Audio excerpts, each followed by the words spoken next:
더 이상 갈 수 없는 곳. 철책 너머의 땅은 숱한 생명들을 품고 있습니다.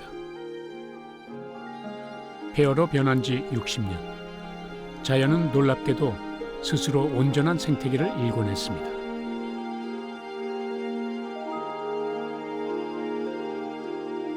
남과 북 사이로 흐르는 물과 바람이 귀한 생명들을 키워내는 곳.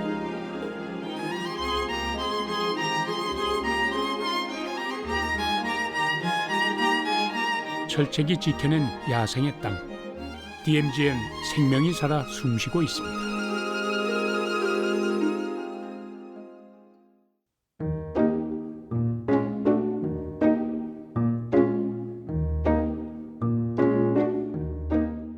겨울이 오면 이곳은 침묵에 휩싸입니다.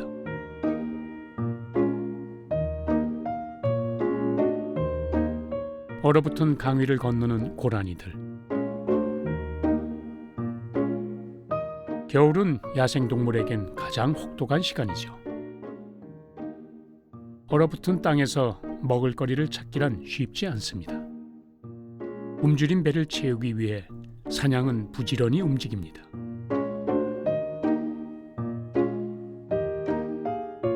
사냥의 명수인 수달은 잡은 물고기로 혼자만의 만찬을 즐깁니다. 야생동물이 살아가는 이곳은 바로 DMZ. DMZ는 1953년 정전협정이 맺어지면서 생겨났는데 군사 분계선을 기준으로 남북으로 각각 2km, 동서로 248km에 이르는 군사적 비무장지대입니다.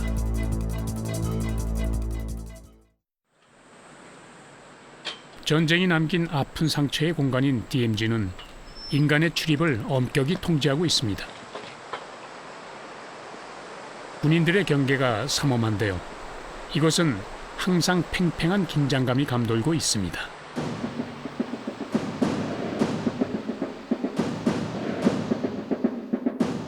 일촉즉발의 위기가 느껴지는 DMZ. 통일병 단탄차 좌상터 이상무 통신일병 이상무 개풀의 부사수 이상무. 본래는 군인도 무기도 없는 비무장 지대이어야 하지만 실상은 그렇지 못하죠. 기나긴 철책을 따라 DMZ의 밤은 깊어갑니다.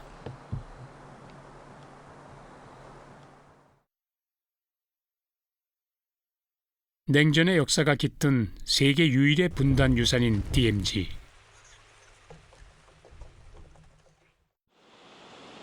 긴 철책에 가로막혀 지난 60년간 인간의 손길이 닿지 않았던 땅은 그래서 생태계의 보고로 거듭났습니다. 사람에겐 냉전의 현장이, 야생동물에겐 좋은 삶의 공간이 된 것이죠.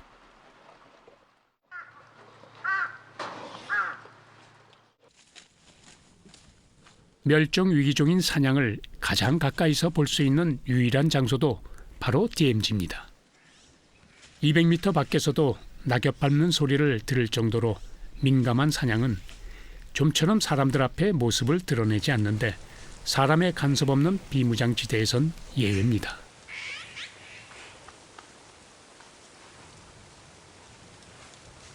사냥은 보통 서너 마리가 가족 단위로 무리를 이루고 삽니다. 1년에 한두 마리 이상 새끼를 낳는 경우가 드물기 때문에 그 수가 크게 늘지 않습니다. 사냥은 주로 연한 잎과 줄기를 먹습니다. 겨울철 먹이가 부족할 때는 낙엽이나 나무 껍질로 허기를 달래기도 하죠.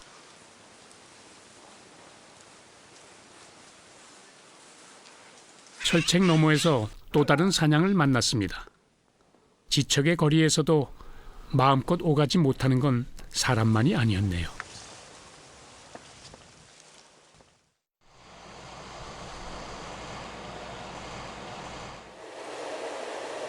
기나긴 겨울이 지나가고 있습니다.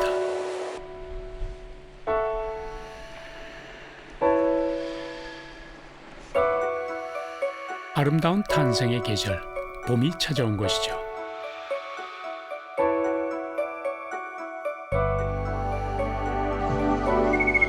오반새가 고운 목소리로 숲에 활기를 더합니다. 짝을 만난 무당개구리들은 사랑을 나눕니다. 자연의 질서는 거스를 수 없죠. 분단의 경계로만 여겨졌던 금단의 땅에도 봄은 찾아오고 생명은 자라고 있었습니다.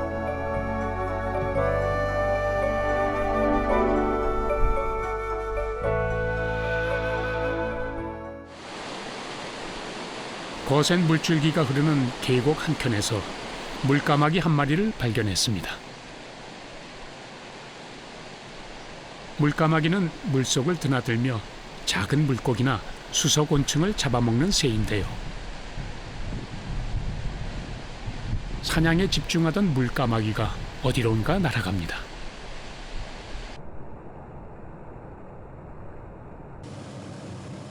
바위 틈에 둥지를 숨겨놓고 있었군요. 입구에서 한참 동안 주변을 경계하는 물까마귀. 다른 위협이 없다는 것을 확인하고서야 새끼에게 향합니다.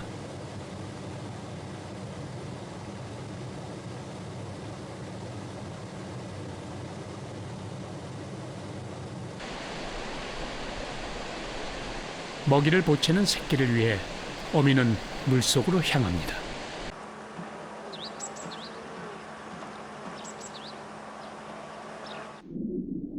수영과 잠수의 귀재인 물까마귀는 이내 잠자리 유충을 낚아챕니다. 어미는 쉼없이 물과 둥지를 오가며 새끼를 키웁니다. 물까마귀가 먹는 먹이 자체가 물에 있는 뭐 수성성 곤충이나 어류나 이런 종을 주 먹이로 하기 때문에 그 물이 어떻게 수질이 변화되고 수질이 나빠져서 수소곤충이나 물고기들이 사라지게 되면 이 물까마귀도 그 지역에서 이제 사라지게 됩니다. 그래서 외국에서도 그렇고 국내에서도 보면 어떤 물이 깨끗하고 이 맑은 지역에 주로 이제 분포를 하고 있고요. 수질의 변화에 굉장히 민감한 종으로 알려져 있습니다. 물까마귀가 살아간다는 것은 그만큼 계곡의 생태계가 건강하다는 증거이기도 하죠. 속이 훤히 비칠 만큼 깨끗한 물에선 다양한 물고기들이 살아가고 있습니다.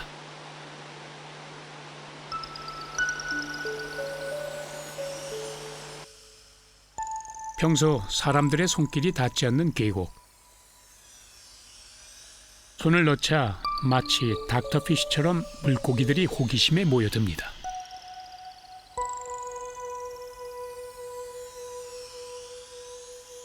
넓은 바위 틈에서 좀처럼 보기 힘든 귀한 물고기를 만났습니다.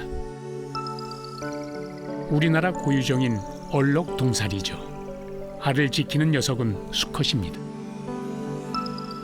수컷 얼록동사리는 연신 지느러미로 부채질을 하는데요. 알에게 신선한 산소를 공급하기 위해서입니다. 얼록동사리는 알이 깨어날 때까지 지극정성으로 알을 보살핍니다.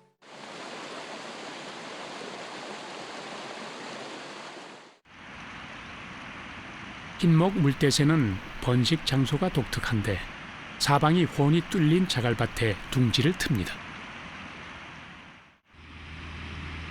알이 완벽한 보호색을 띠고 있어 웬만해선 눈에 띄지 않죠. 어미가 조심스레 다가와 알을 품습니다. 알 전체에 고루 온기를 전하기 위해 어미는 알을 수시로 돌려줍니다.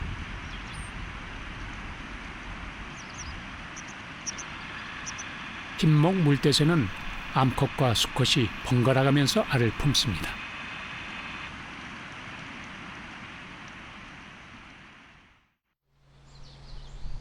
어느새 녹음이 짙어졌습니다. 햇볕이 따사로운 5월, 우리는 흰목 물대새 둥지를 다시 찾았습니다. 알에서 갓 태어난 새끼는 솜털이 보송보송합니다. 어미의 날카로운 경계음을 듣고 새끼가 바닥에 납작 엎드립니다. 짐짓 죽은 신용을 하는 새끼.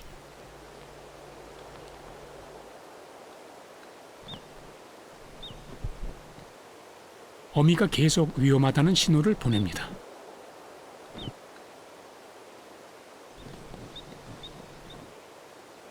한참 시간이 지나 안전하다는 걸 확인하고 새끼는 그제야 몸을 일으켜 어미에게 달려갑니다. 위험천만한 야생의 땅에서도 생명은 태어나고 또 자라고 있습니다. 자연의 질서가 살아있는 DMZ.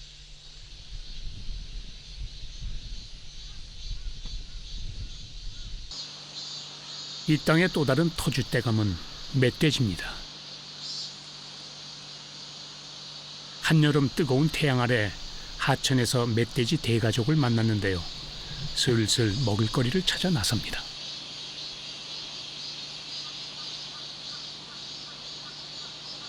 멧돼지들은 철저한 모계사회로 구성되어 있습니다. 떼를 지어 다니는 무리는 거의 모두 어미와 새끼들입니다. 어미로 보이는 한 녀석이 강을 건너오기 시작합니다. 하천물이 불어나 물살이 제법 거센데도 멧돼지는 능숙하게 강을 건넙니다. 멧돼지가 마음껏 활보하기에 DMZ만한 곳도 없죠.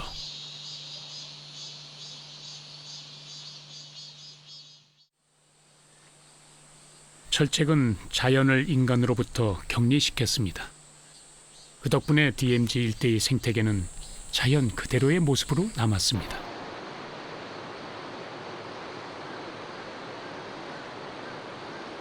풀이 무성하게 자란 여름, 철책 부근에서 사냥을 다시 만났습니다.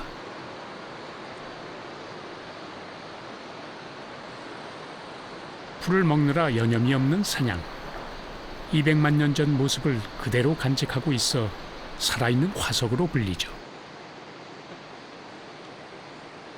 현재 천연기념물로 보호를 받고 있지만 사냥에게 가장 안전한 삶의 터전은 이곳 비무장지대입니다.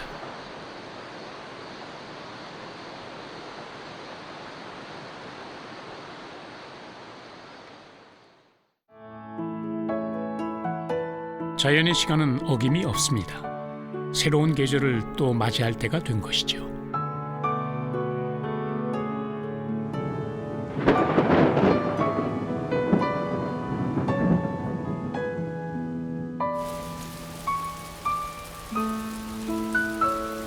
붉은 빗줄기가 대지를 적십니다. 비가 그치면 가을이 더 깊어지겠죠. 다음 날 아침 하늘이 맑게 개었습니다.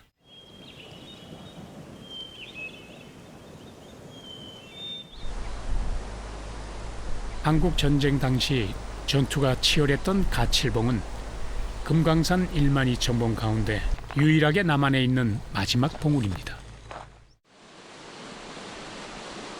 산뿐 아니라 강으로도 남과 북은 이어져 있는데요. 이곳은 남강 상류의 오소동 계곡입니다. 유일하게 남에서 북으로 흐르는 강이죠.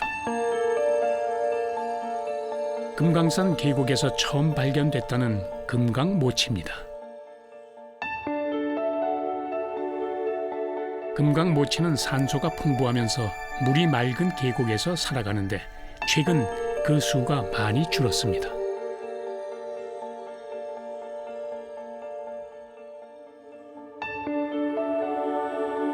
오소동 계곡에서 보기 드문 귀한 물고기를 만났는데 바로 버들가지입니다. 한반도 북쪽이 고향인 버들가지는 남한 지역에선 유일하게 이곳에서만 발견되지요. 버들가지에겐 오소동 계곡이 남방 한계선인 셈입니다. 한반도 고유종인 버들가지. 버들가지는 사람을 대신해 남과 북을 자유로이 오가며 성장합니다.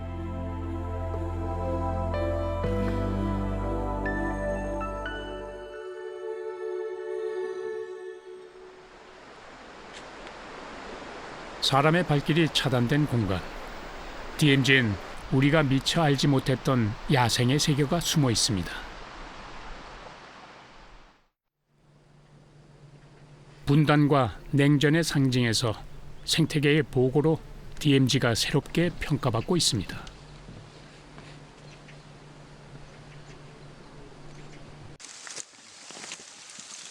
남한에선 멸종된 것으로 알려진 사양노루가 최근 DMZ에서 살고 있다는 소식이 전해지기도 했습니다. 사양노루의 실체를 확인하기 위해 제작진은 지난 1년간 DMZ 곳곳을 찾아다녔습니다. 쌈장 이거 여기 쭉 했어? 네.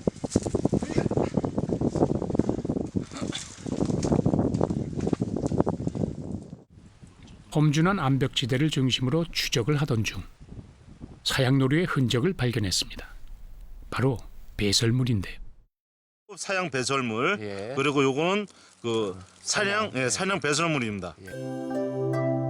사양노루는 사슴과 중에서도 가장 원시적인 동물에 속합니다.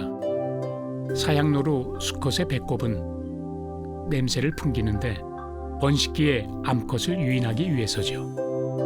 그런데 이 사양이 약재로 비싸게 거래되면서 밀렵의 희생양이 되고 말았습니다.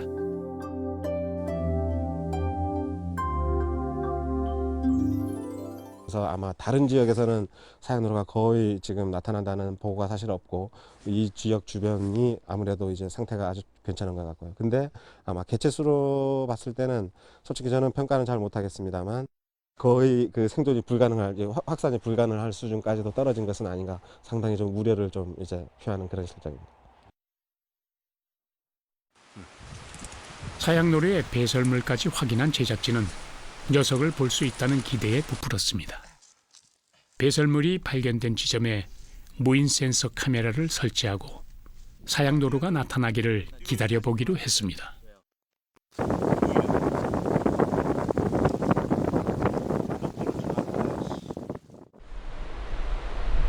야생 동물들이 서서히 활동을 시작하는 시간. 과연 사양노루가 모습을 드러낼까요?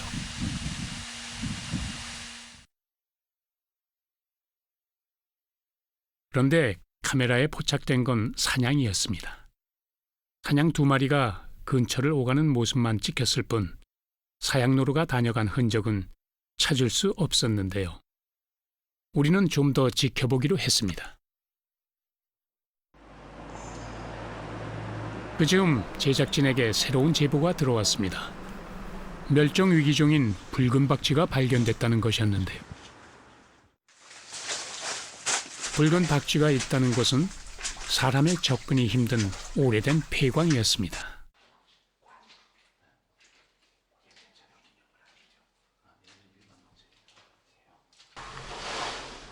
캄캄한 동굴에서 먼저 눈에 띈 것은 관박쥐들. 삼삼오오 붙어서 겨울잠을 자고 있습니다. 포유류 중 유일한 날짐승인 박쥐는 거꾸로 매달려 겨울잠을 자죠.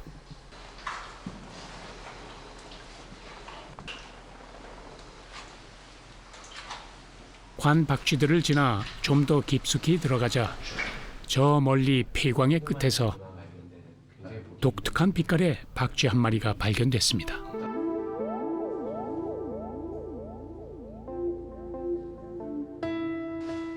붉은색에 가까운 황금빛 털, 그래서 황금박쥐라는 애칭으로 더 많이 불리는 붉은 박쥐입니다.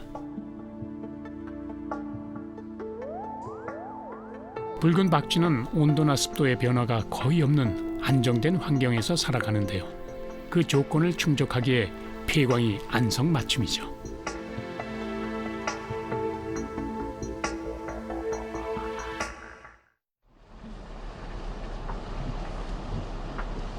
비무장지대가 품은 생명은 이뿐만 아닙니다.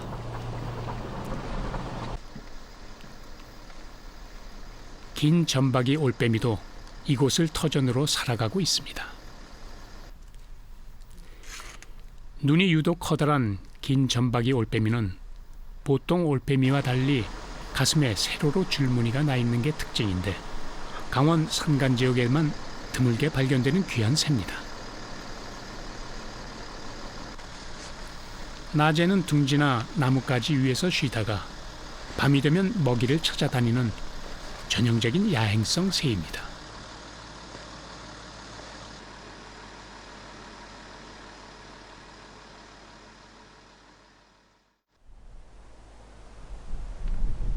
올겨울 들어 첫눈이 내렸습니다. 제작진은 여전히 사양노루를 추적 중인데요. 서식 장소로 추정되는 곳에 수차례 잠복했지만 녀석을 찾는 데 실패했습니다. 11일 11일 1시 45분 1시 시간. 45분? 네, 맞아요. 정확히. 오케이. 그러다 지난 초겨울 무인 센서 카메라를 확인하자 생김새가 독특한 동물이 촬영돼 있었습니다. 확인 결과 우리가 그토록 찾던 사양노루였습니다. 돌출된 송곳니와 목에서 앞다리에 이르는 흰색 두 줄이 사양노루의 특징을 그대로 보여주고 있습니다. 부재역 때문에 사양노루는 수입이 금지돼 있어 보고는 물론 그동안 관찰도 쉽지 않았습니다. 엉덩이에 흰 점무늬도 사양노루의 전형적인 특징이죠.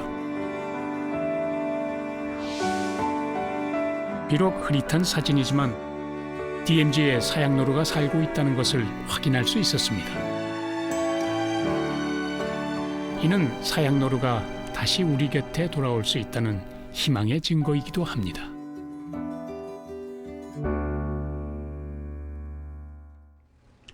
사진을 보시면 턱 밖으로 송곳니가 길게 노출되어 있고 목에서 가슴에 이르는 하얀색 큰 두 줄무늬가 있습니다. 이러한 특징은 사양노루만이 가지고 있는 외형적 특징이고요.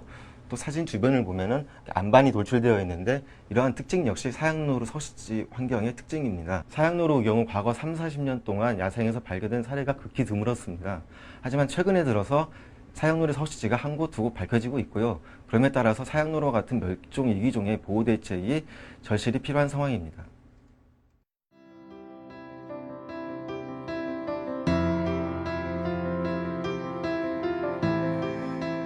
분단이 남긴 유산 DMZ. 긴장이 흐르는 냉전의 땅은 새로운 생명의 공간으로 자리 잡았습니다. 철책에 가로막힌 지난 60년.